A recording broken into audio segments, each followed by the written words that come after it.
Show. Então, meu nome é Vince, eu tenho 24 anos, sou formado em jornalismo, mas atualmente eu trampo numa agência de marketing. Tô na minha transição há 10 meses, mais ou menos, 11 meses, e é isso. E moro em São Paulo. Sou Felipe, tenho 26 anos, fiz 26 há menos de um mês, então estou quase me considerando com 25 ainda. Trabalho na área de marketing, trabalho na Globo, faz pouco tempo também, inclusive. Deixa eu ver, eu estou há mais ou menos 2 anos e meio, quase 3, assim, tomando testosterona, tomando hormônio, mas me assumi aí já fazem 3 anos, demorei uns 6 meses aí até começar a tomar hormônio, fazer terapia hormonal.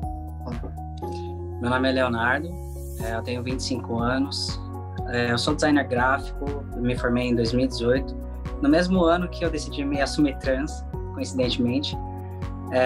Eu sou apaixonado por música também, então vira e mexe eu faço alguns vídeos na brincadeira, né, mas tocando, cantando, então design e música assim, são minhas paixões. E acho que foi 2 anos e meio também que eu comecei a tomar hormônio e também foi a época que eu me assumi, então.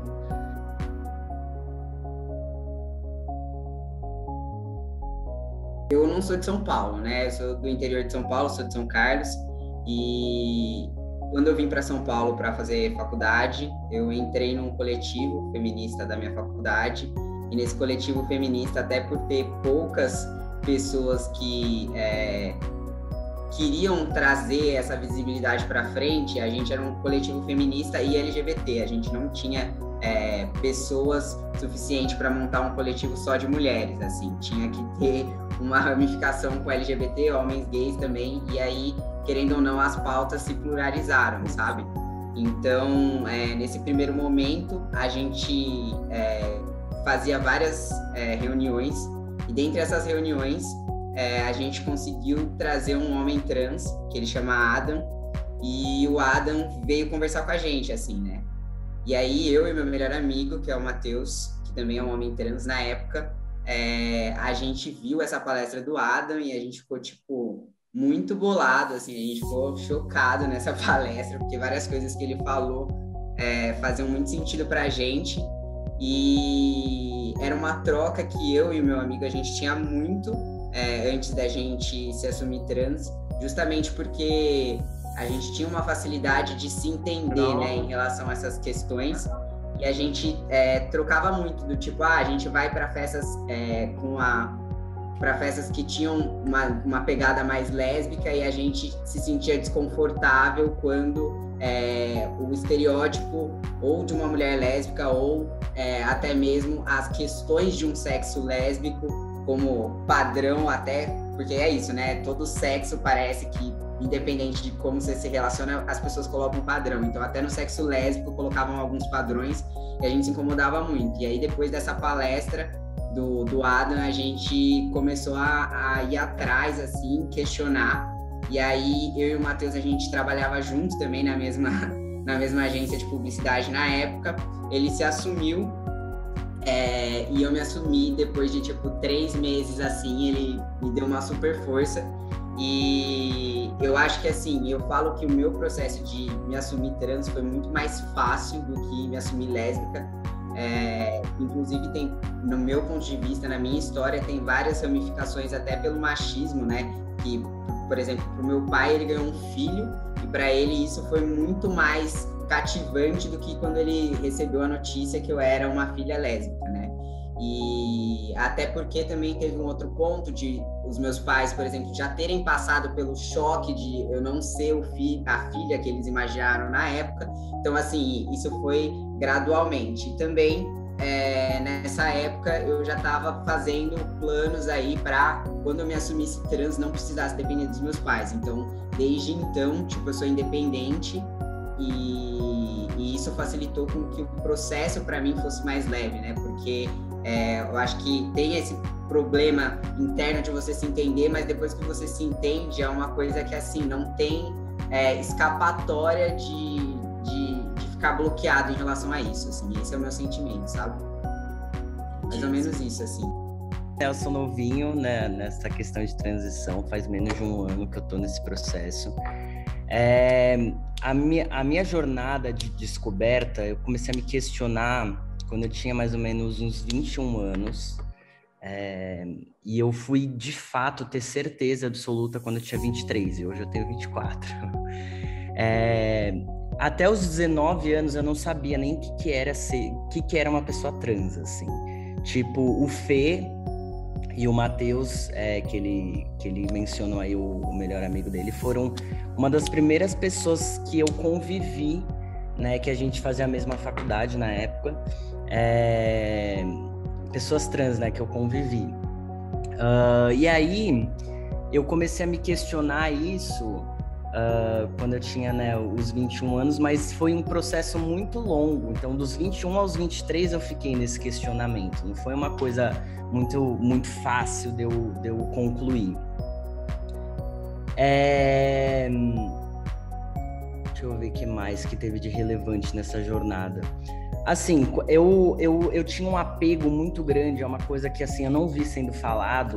Um apego não, assim, um questionamento, né, na verdade, muito grande, porque eu pensava, eu na época, né, uma mulher lésbica, muito engajada na questão do feminismo também. E aí, dos meus maiores questionamentos, quando eu estava me descobrindo, foi exatamente de tipo, tá, qual vai ser o meu lugar de fala no feminismo agora? Não vou poder mais falar?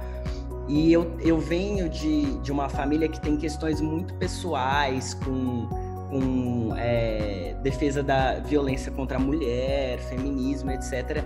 E eu meio que sentia que eu ia perder esse lugar de fala, eu não ia poder falar pela minha família, sabe? Lutar com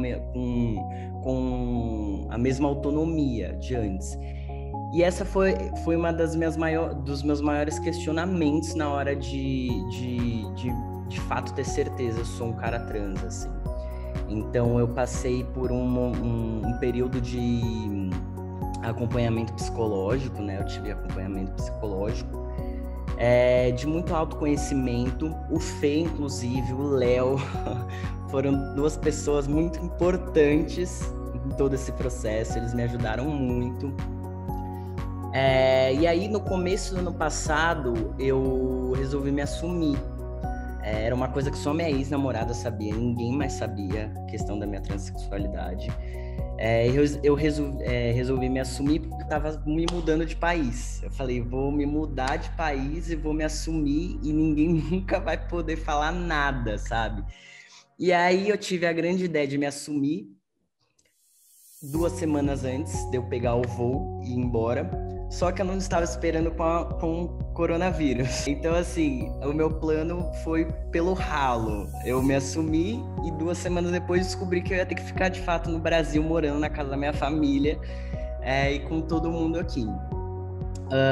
Então, foi isso que aconteceu. Eu hoje consigo enxergar que foi a melhor coisa. Passar isso por mais que tenha questões com a minha família tenha muita dificuldade em se adaptar em alguns momentos, mas eu acho que foi a melhor coisa que aconteceu, foi eu passar por esse processo, porque eu me assumi e logo em seguida eu comecei o tratamento hormonal. Então, as mudanças físicas de menos de um ano para cá são muito grandes.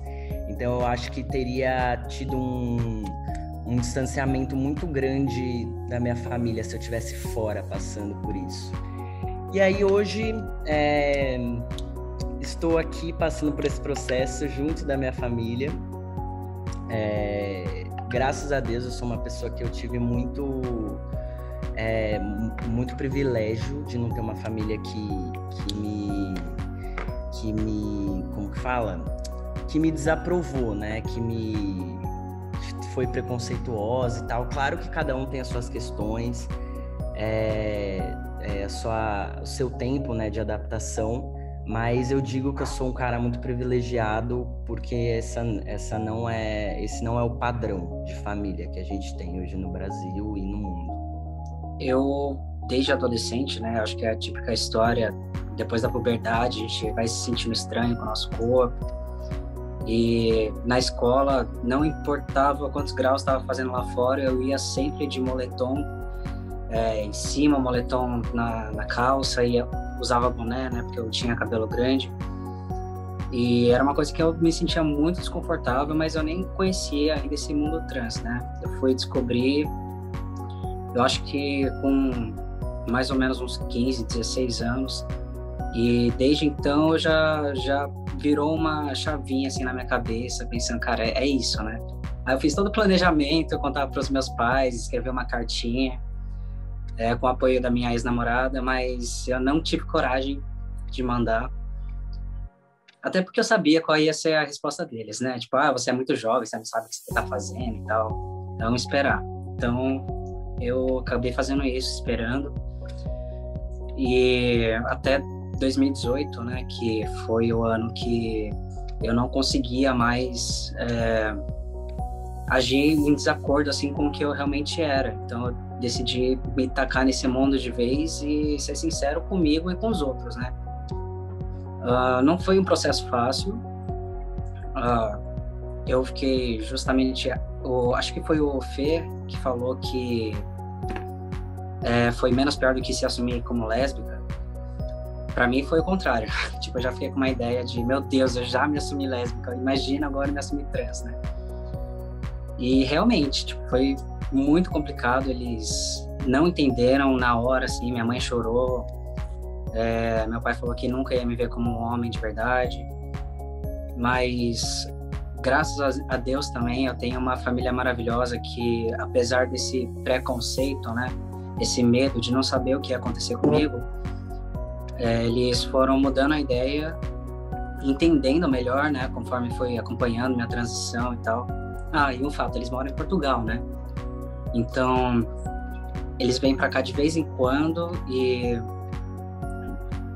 Bom, dá pra ver que eu não mudei muito, né? Não tenho muita barba até hoje, mas... Mudou sim. Mudei, só falta barba. As mudanças são maiores que isso, né? Você tá ligado, então... Sim, com certeza. Eu digo pra eles, assim, como me veem de longe, né? Nossa, mas internamente foi uma mudança muito brusca, tipo, de um ano já mudei totalmente. E aí foi isso, tipo, eles foram melhorando, entendendo melhor. Meu pai foi a pessoa que mais demorou, assim, para me chamar no pronome certo, sem errar. Às vezes ainda tem umas gafinhas aqui e lá, mas, num geral, assim, eu realmente não tenho o que reclamar. Eles foram maravilhosos, me acolheram muito. Em relação ao processo de se assumir uma pessoa trans, ou até mesmo, né, de tomar algum hormônio ou não tomar um hormônio. Na verdade, eu acho que o ponto principal é esse, né? Tipo, quando uma pessoa se assume trans, não necessariamente ela vai precisar passar por um processo de hormonização. Até mesmo em relação à cirurgia, por exemplo, de retirada de algum órgão ou fazer uma cirurgia para colocar outro órgão.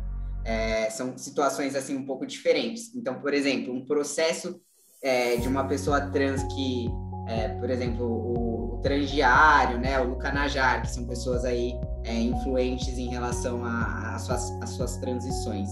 O processo deles foi um processo onde teve que passar por um psicólogo, depois um psiquiatra. Se você quisesse tomar hormônio, né, você tinha esse laudo desse psiquiatra, e se você quisesse recorrer para uma cirurgia para a transição de gênero, né, a cirurgia de uma pessoa trans, na verdade, desculpa, você também levava esse laudo. Há uns 2, 3 anos atrás, você precisava entregar esse laudo na cirurgia também. Agora, algumas coisinhas mudaram. Por exemplo, existe todo um apoio do SUS para pessoas trans, né? E aí, quando essa pessoa passa pelo SUS, esses psicólogos, psiquiatras, eles vão fazendo esse acompanhamento quase que ad eterno dessa pessoa. Então, não é só um acompanhamento para você começar a tomar hormônio, é um acompanhamento que tem que ser quase que de 6 em 6 meses. Aí muda também em relação a como a pessoa vai fazer a utilização dessa hormonização. Eu posso falar pelo meu caso, que eu não fiz pelo SUS, eu fiz particular. Inclusive, até indiquei a doutora Elaine pro Vince, é assim, né, nesse mundo, tudo de indicação. E ela é chefe especialista do HC em pessoas trans, né? E ela deu muito norte em relação a esses processos. Então, por exemplo, quando eu comecei a tomar hormônio, eu tive que fazer uma série de exames. Dentre esses exames, tudo para avaliar se realmente não teria nenhuma questão que pudesse influenciar negativamente com o fato de estar tomando o hormônio, né? Até porque, fazendo um parênteses, eu era a menina que era super contra tomar a pílula anticoncepcional, sabe? Até porque a gente sabe o que é o hormônio, tanto masculino quanto feminino, causa no corpo a longo prazo e tudo mais. Então eu também tive que passar por essa reflexão, mas voltando, aí fiz esse processo e quando, até chegar na doutora Elaine, na minha época, você precisava de um laudo psiquiátrico, porque existia uma situação onde a pessoa transexual, ela era dada dentro das questões médicas como uma pessoa que tinha um distúrbio em relação ao seu próprio corpo. Hoje, essa medida médica que existia antes, há uns 2 anos atrás, ela já não existe. Eu acho que ela caiu ou ela não é tão levada em consideração nos processos atuais de hormonização. E em relação à cirurgia, a minha cirurgia, na minha época, que já faz 1 ano e meio, mais ou menos, quando eu fui retirar a mama, já estava começando um papo de não precisar trazer todos esses laudos que comprovasse que você tinha esse distúrbio ou que você estava passando por um endócrino e etc e tal. Mas é sempre recomendado que todo o acompanhamento a mais que você for fazer ou qualquer intervenção aí de um outro médico, você leve esse histórico, porque é isso. São muitas questõezinhas ao longo desse tempo, né? E também, por exemplo, uma pessoa que está há 2, 3 anos em hormonização não necessariamente precisa tomar as mesmas doses. Uma pessoa que já tirou o útero ou ovário, ela não pode, inclusive, tomar o mesmo nível de testosterona, por exemplo, se for um homem trans, que uma pessoa que começou a hormonização. Então, vai dependendo muito desses tempos. E aí, assim, são vários projetos de lei, né? Principalmente a Érica, que é vereadora aqui de São Paulo, sempre coloca em xeque, né? Porque tem muitos projetos que foram colocados para, de fato, ficarem barrando a gente. Então, o Vince até pode contar de plano de saúde, esse tipo de coisa que acontece hoje. Tem várias barreiras médicas que a gente vai tentando aí com a luta de ser uma pessoa trans, para as próximas não passarem, porque isso, nome de registro, são várias questões assim que ao longo do tempo eu sinto uma melhora, mas ainda assim são exaustivas, sabe? Então, só fazendo um adendo ao que o Fê falou, de fato, apesar de não ser mais obrigatório, eu falo porque eu fiz recentemente, comecei recentemente tanto a hormonização quanto fiz a cirurgia esse ano. Os médicos, eu acho que por algum tipo de proteção, assim, eles ainda pedem laudos psicológicos, psiquiátricos. Então, eu precisei entregar um laudo psiquiátrico, psicológico, do endócrino, quando eu fui fazer minha cirurgia esse ano ainda. E também quando eu fui começar a hormonização também, principalmente psiquiátrico, assim, dizendo que eu não tenho nenhum distúrbio de personalidade, alguma coisa assim. Uhum. Em relação a plano de saúde, por onde começar, assim, como eu fiz esse ano, tá bem fresco na minha mente o quanto é difícil você conseguir qualquer tipo de assistência do plano de saúde em relação à transição. Eu fiz particular a minha cirurgia, precisei fazer, porque assim, o plano de saúde, você não consegue nem saber se tem médico, assim, eles nem sabem o que é mastectomia masculinizadora. Você liga lá e fala, preciso de uma indicação. Não existe, eles não sabem que médico faz isso, que médico não faz. E aí, em relação à cirurgia que eu fiz particular, eu tô até agora numa luta de reembolso, assim, porque eles me fizeram um reembolso. Mas foi um reembolso de uma parte, né, da cirurgia, que inclusive custou caríssima, foi muito cara a cirurgia. E aí eu tô numa luta de entender por que eles não reembolsaram como tá na tabela de reembolso, e sim fizeram um reembolso que eles não sei de onde eles tiraram. Então a gente tem muita dificuldade de fazer entender tanto o plano de saúde como qualquer outro aspecto da sociedade, de que uma cirurgia de mastectomia não é uma cirurgia estética. A gente não tá fazendo isso porque é uma opção pra gente fazer. É uma necessidade, uma condição que a gente tem ali. Então, provavelmente o reembolso deles diferenciado, né, é referente a eles considerarem que isso é uma coisa estética que eu fiz, não é uma coisa diretamente relacionada à minha saúde, né? Então eu tô nessa luta com o plano de saúde ainda, tentando entender com eles, brigando, e é muito desgastante, muito, assim, eu tô num ponto em que, tipo, nem sei até quando que eu consigo levar isso mais pra frente, sabe? Em relação a acompanhamento psicológico, eu faço acompanhamento psicológico desde o começo do meu questionamento, assim. Eu vejo isso como uma coisa muito importante, porque você tem com quem compartilhar tudo que está passando na sua cabeça.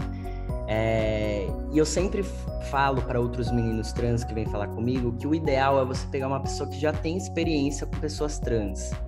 Porque eu já passei por 1 milhão de psicólogas até achar que eu tô até a psicóloga que eu tô até hoje, que as pessoas, elas não sabem o que é transgeneridade, tipo, não sabem, nem psicóloga, nem ninguém. Você anda na rua, pergunta, a pessoa não vai conseguir te responder o que de fato é ser uma pessoa trans. Então, assim, eu já passei por situações em que, tipo, a psicóloga não sabia nem do que se tratava.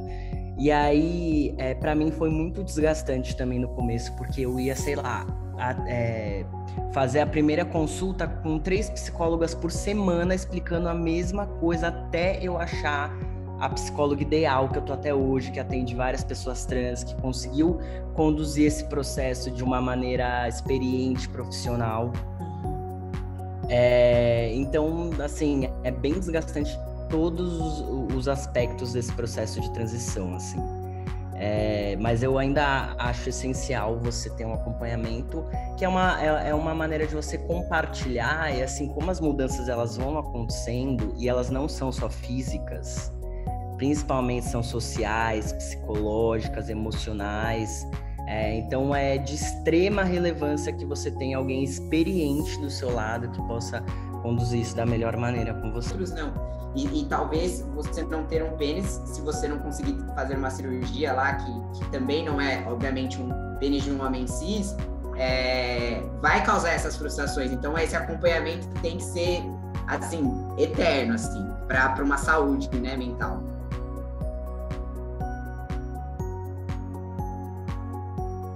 Então, vamos lá.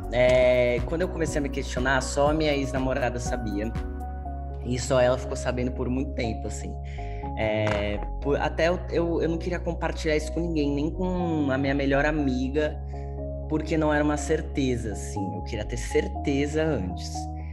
Enfim, quando eu tive a certeza, eu ainda demorei um pouco, mas aí eu me assumi. E aí eu comecei... Eu procurei... Na verdade, assim, eu não procurei acolhimento, né? Tipo... Claro, eu conversei com vários caras trans, o Fê e o Léo são exemplos deles. Ainda tem um monte de caras, de outros caras que eu também procurei esse acolhimento, né? Eu acho que eu só procurei, de fato, em pessoas trans. De resto, assim, eu tomei uma decisão muito, muito repentina e decidida mesmo, assim, de me expor pro mundo e não me importar de fato com o que fosse vir de retorno. E para minha surpresa, teve um retorno muito, muito positivo, assim. Eu não estava esperando, eu nem tinha parado para pensar, na verdade, assim, qual que ia ser a reação das pessoas, enfim. Eu estava mais preocupado com outras questões, que seria a minha família e os meus amigos, né, do que pessoas ao meu redor, no geral, que eu não faço muita questão de aprovação. E aí eu tive um retorno muito positivo, principalmente nas redes sociais, assim, muito positivo, e isso foi me dando força. Então eu também fui privilegiado nesse aspecto, assim, porque como a minha transição e o fato de eu me assumir aconteceu um pouco depois do que, por exemplo, o Fê, o Léo e outros caras, eu já estava mais... As pessoas ao redor já estavam mais familiarizadas com a questão. Eu acredito, assim, que para eles foi uma experiência talvez diferente. Porque, pelo menos eu, quando o Fê se assumiu, assim, eu nunca tinha ouvido falar em um cara trans, não convivia com uma pessoa trans. Então eu venho desse lugar privilegiado, assim, das pessoas, de terem tido caras que nem o Fê e o Léo na minha frente, para abrir caminhos, e também de estar circulado de pessoas conscientes, pessoas que estavam abertas a me receber, que admiraram a minha coragem, etc, etc. Então eu não encontrei muita dificuldade, assim, em acolhimento. É claro que sempre tem as exceções, mas não foi uma coisa que me impactou e não me impacta muito, assim. Eu foco muito mais em prestar atenção em quem está me apoiando, quem está ali por mim, do que quem me deixou de lado ou viu alguma diferença no tratamento por eu ser trans, né? Então, eu cheguei nessa ideia, né, de assumir para os meus pais com a minha ex-namorada, então eu já tinha um acolhimento aí, né? Depois, quando eu realmente decidi me assumir, eu postei no Instagram também falando da situação, pedi para começarem a me chamarem no masculino, né? E que nem o Vince, eu também senti um acolhimento muito grande pela parte online, né? Muitas pessoas vieram comentar comigo, falando que admirava a coragem. Inclusive, isso é uma coisa que eu ouço até hoje, né? O povo admira a nossa coragem. E acho que a família também foi uma parte muito importante. Acho que foi mais... Sempre busquei o acolhimento, assim, da minha família e das minhas ex-namoradas, né? Ou namoradas. Acho que é isso. E da família, né? Já falei, demorou um pouquinho, mas aconteceu. E depois que minha família me apoiou, o resto foi tudo tranquilo. As pessoas já fazia um tempo que eu estava em humanização, né? E as pessoas na rua já me chamavam pelo masculino, assim, foi uma coisa bem, bem natural. Na época que eu me assumi trans, como eu falei, eu estava participando do coletivo, né, feminista, e foi uma época também que a gente começou a desdobrar esse coletivo em feminista, e aí tinha mais pessoas, né, feminista, um coletivo LGBT, um coletivo negro, e essas pautas eram muito frequentes no nosso dia a dia, né? Que a gente não estava, na verdade, só trabalhando e olhando para a gente ou pessoas dentro da faculdade. A gente sempre estava tentando olhar, na verdade, como um macroambiente, assim, sabe? E, na verdade, eu tive uma certa sorte, porque grande parte dos meus amigos de infância lá de São Carlos, no mínimo, são bissexuais, sabe? Tipo, os meus 10 amigos, assim, que sobraram da cidade, assim. E aí, eu contei pra eles, mas antes disso, eu já tava namorando uma mina, que é minha namorada até hoje, e quando a gente começou a namorar, assim, eu percebi que vários dos meus relacionamentos tinham sido frustrados, porque por mais que eu, sei lá, me dedicasse muito a dar prazer pra outra pessoa, seja emocional ou físico, eu não me sentia 100% contemplado, né? E eu tava muito apaixonado pela minha namorada, como estou ainda hoje. E, assim, eu comecei a assumir que eu precisava falar para ela as coisas que eu tava sentindo. Então, eu lembro de um exemplo clássico que a gente tava, sei lá, há três semanas aí ficando, que eu virei para ela e falei que eu não gostava que ela pegava no meu peito, assim, sei lá. E aí a gente começou a entrar nesses assuntos que eram mais relacionados a sexo, mas depois começou a começar uma situação também de transição, onde quando tava só eu e ela, né, que eu morava numa casa com uma outra pessoa perto da faculdade, eu pedia para ela me chamar no masculino, e aí ela ia me chamando no masculino, só nós dois e não sei o quê. E o Mate ainda também, que é meu amigo, também não tinha se assumido, era meio que nebuloso, mas lá dentro de casa já tava rolando esse papo comigo no masculino. E aí ela, uma vez a gente tava tomando banho e eu falei pra ela, realmente eu não sinto que eu sou uma mulher, assim. E no primeiro momento ela tinha ficado em choque, até porque quando a gente começou a namorar, ela não era do meio feminista e LGBT e tudo mais, ela era uma garota hétero branca. E assim, foi quase trazer vários steps, né? Porque o primeiro step foi que ela tava ficando com uma mina lésbica, negra, e o segundo step foi a mina negra falar pra ela que ela, na verdade, não se sentia mulher. E assim, a família dela teve várias questões sobre isso, tipo, a gente mora junto há 3 anos e a gente namora há 5, e na verdade faz, sei lá, 2 anos que a gente começou a de fato conviver com a família dela, sabe? E sempre foi uma questão para eles, mas nunca foi uma questão para mim em si, porque eu sabia que a gente estava muito bem encaminhado, que é isso, né? Tipo, trabalha, estuda, paga as contas, eu realmente não sinto que eu devo alguma coisa para eles de fato. Então eu tive esse apoio do lado dela também, de estar comigo ao invés de talvez ser massacrada pelos questionamentos da família dela, entre essas 1000 questões aí sobre mim. E também o fato de que meus pais assistiram, puxando o gancho que eu falei que meu pai me apoiou, mas eles assistiram a novela das 9.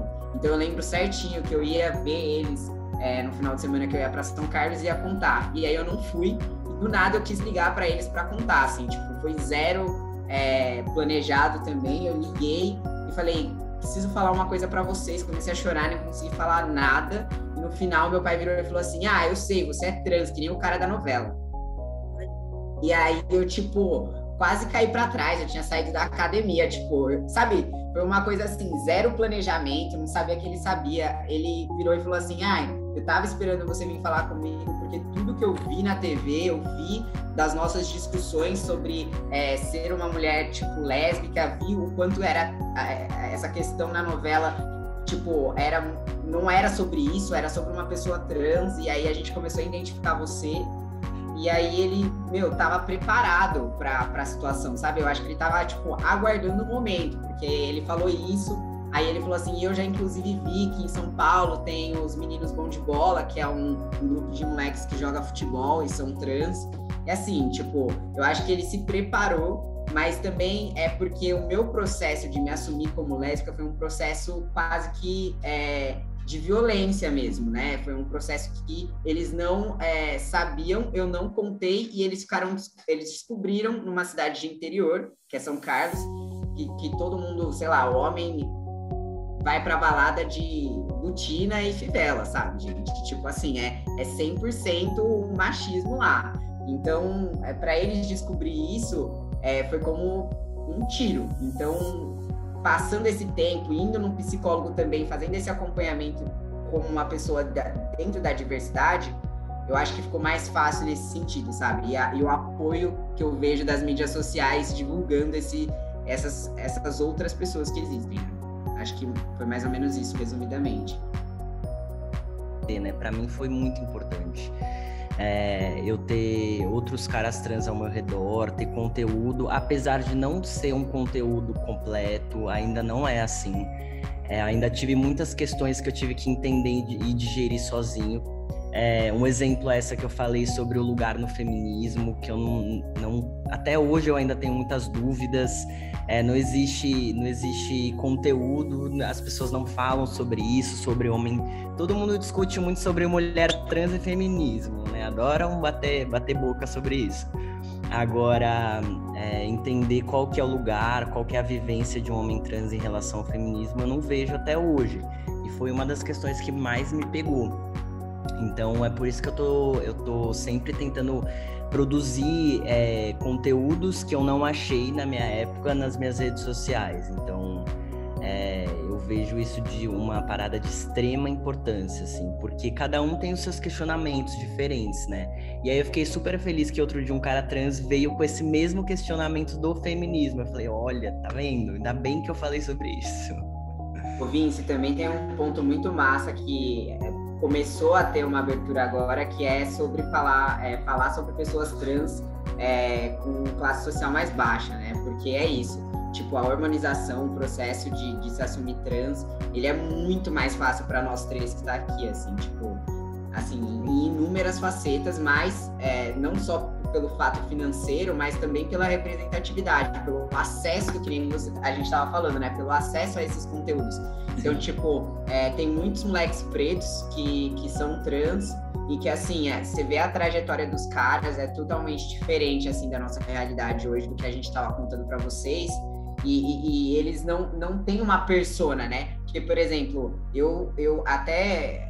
É até engraçado, porque a persona para uma pessoa preta demora muito a chegar. É tipo a Pantera Negra, né? O filme Pantera Negra. Ou agora, tipo, que o Demétrio, não sei se você já ouviu falar, mas era um cara sensacional que, tipo, enfim, cometeu suicídio no meio de toda a questão dele sobre a transição, que é um dos pontos principais, assim, pelo menos que a gente conversava. E é isso, assim, a nossa representatividade enquanto pessoa preta dentro da transição é muito apagada, né? A gente tem falas de várias pessoas comentando sobre o processo hormonal que não chega no cara da periferia, né? Tanto que eu também não sinto que eu representaria uma pessoa 100%, né? Porque é isso, a gente sempre tem que pensar em um todo. Obviamente que para uma coisa ou outra a gente consegue ter semelhantes, mas quanto mais voz nessa pluralidade de falas de pessoas trans é fundamental mesmo, para ter essas personas, né?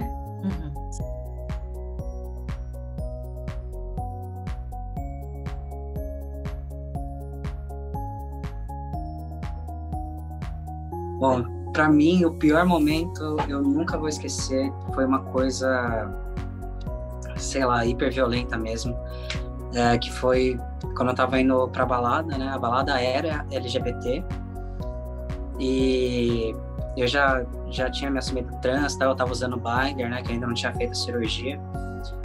Então, eu fui pra lá e fui pra checagem, né? Do segurança, eu fui na fila dos homens. E aí o segurança viu aqui e perguntou, o que é isso? Aí ele começou a mexer no meu corpo inteiro, tipo... Nossa, eu me senti muito...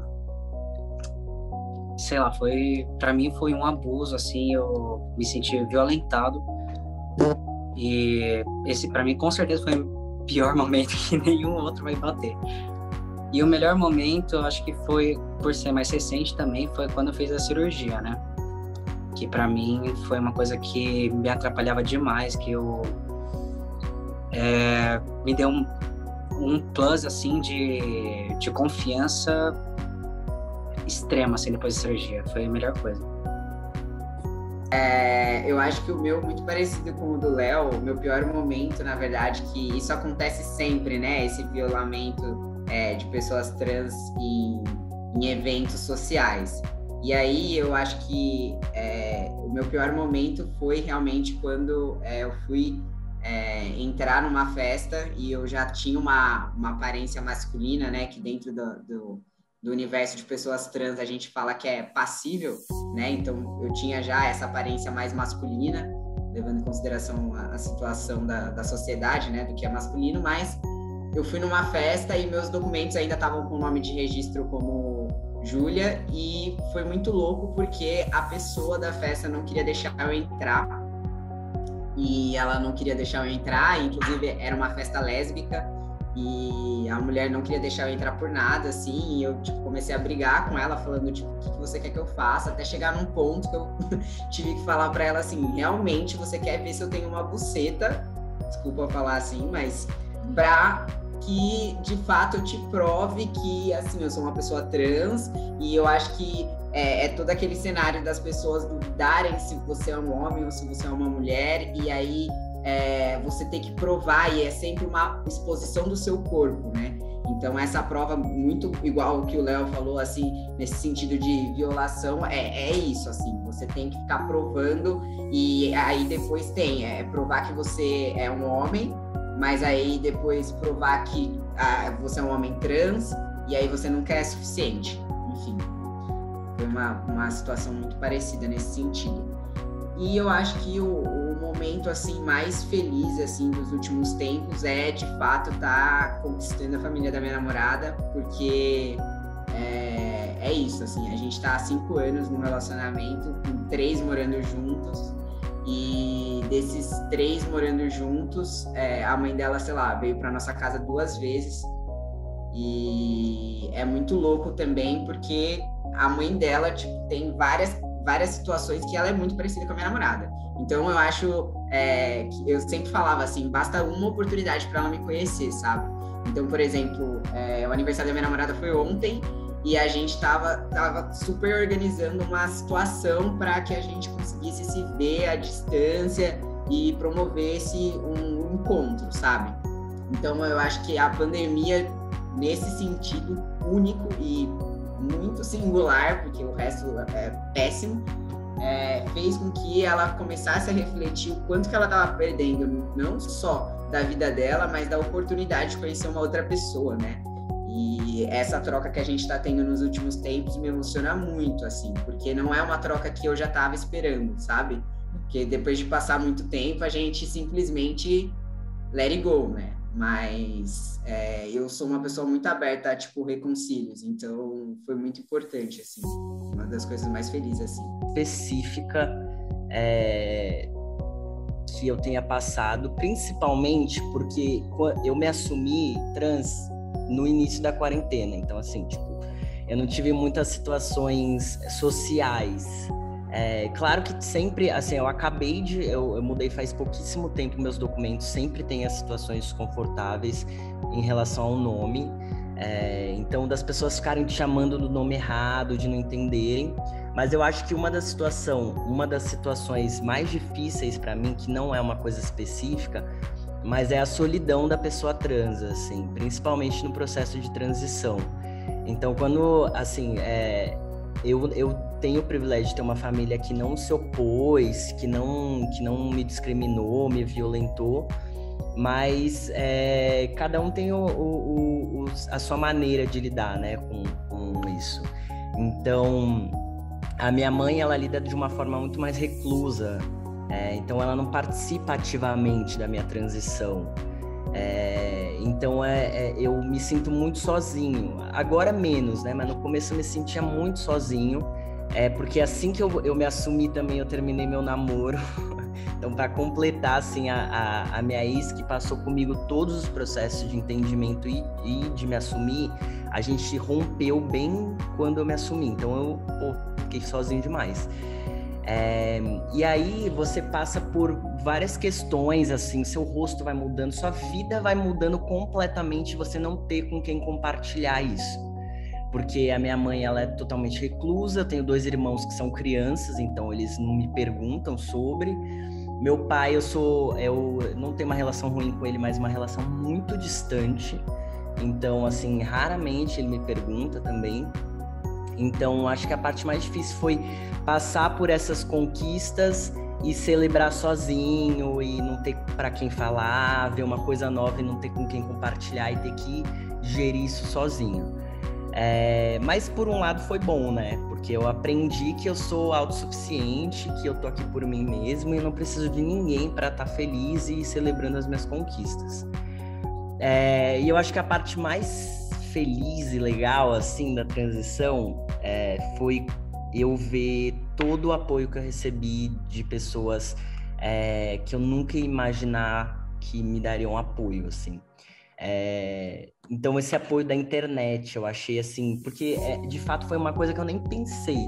Então eu ver o tanto de gente que me apoia, que tá comigo, pessoas que eram tipo colegas meus, agora são amigos muito próximos, e eu ver esse movimento de pessoas, né, e o contrário também, pessoas que eram muito próximas hoje já são mais distantes. E aí eu começar a reconhecer outras facetas das pessoas ao meu redor, e reconhecer assim que tem muito mais gente que me apoia e que tá comigo e que me ama e que me admira, do que eu estaria consciente se eu não tivesse me assumido. Então, mas acho que essa é a melhor parte.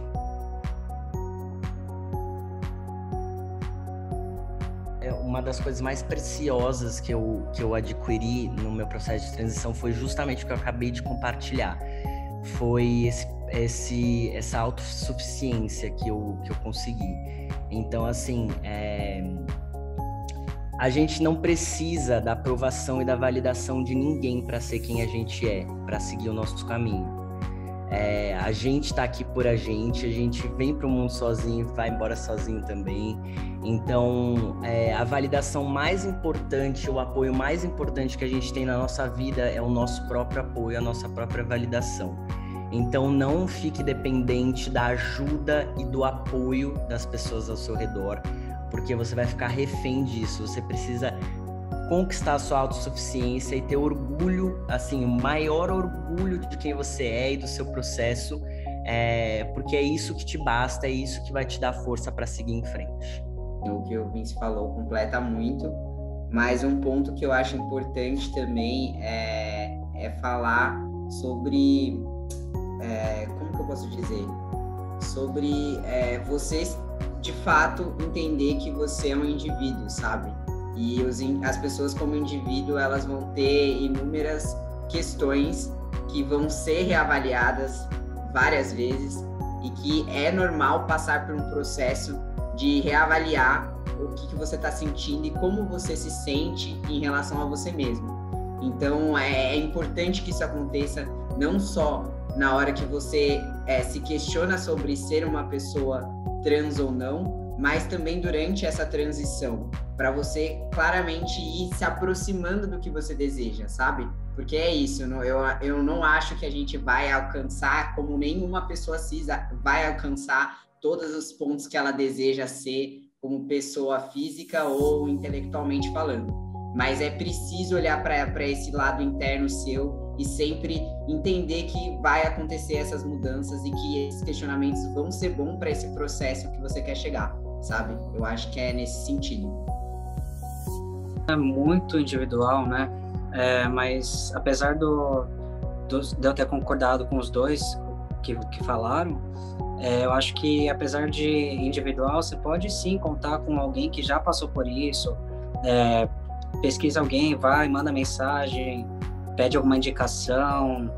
Então, apesar de ser solitário esse processo, você não precisa realmente estar sozinho, né? Eu acho que é isso. Só tem uma coisa muito legal que eu queria complementar, as pessoas trans têm muito esse negócio de... tem até um meme muito engraçado que eu abraço muito ele, que é um homem grandão e fortão e um cara pequenininho assim, e aí o pequenininho fala assim, comecei a transição, e aí o homem grandão tá pegando ele assim e levando adiante, porque também tem muito isso, que nem o Vince falou, ele trocou muito com a gente, eu troquei com outros caras, eu troquei com caras que eu nem conhecia, e tem muito isso da pessoa que já tá lá, velho de guerra, passou por várias tretas em relação a esse processo, ajudar, porque é muito nítido que é um processo individual, mas que, ele é tão complicado dentro do nosso país que ele precisa de um auxílio de outras pessoas que já viveram, sabe? Porque senão a gente, de fato, fica quase nadando em si próprio. Então é muito isso de, às vezes, uma pessoa mais experiente aí pegar o braço e ajudar em alguns pontos. De você precisar só da sua validação e de você estar ali por você mesmo, não tenha medo de pedir ajuda. É super normal você pedir ajuda, é super saudável também você, complementando o que os dois falaram, procurar outros caras trans, compartilhar a sua experiência, consumir conteúdo trans. Para mim foi crucial consumir conteúdo de pessoas trans, porque eu ia pegando um pouquinho dali, um pouquinho daqui, ia me identificando cada vez mais. E assim, tem um processo, ser trans não é uma receita de bolo, né? Como a gente ouve muito isso, mas é um processo de olhar para dentro, olhar para o seu passado, analisar as situações que você guarda com você, e aí você consegue fazer isso muito melhor pegando outras experiências, porque tem gente que passa pelas mesmas coisas, então não tenha medo de pedir ajuda e de consumir conteúdo de pessoas trans. Falou uma coisa muito importante, que é ver com conteúdo trans mesmo. É uma coisa que, desde o início da minha transição, eu fiz, obviamente, né, vídeos na gringa, porque também não tinha muita informação aqui, mas isso foi uma coisa muito crucial, e também, obviamente, contar com a ajuda de algum especialista, né, algum profissional nesse processo todo também é muito importante.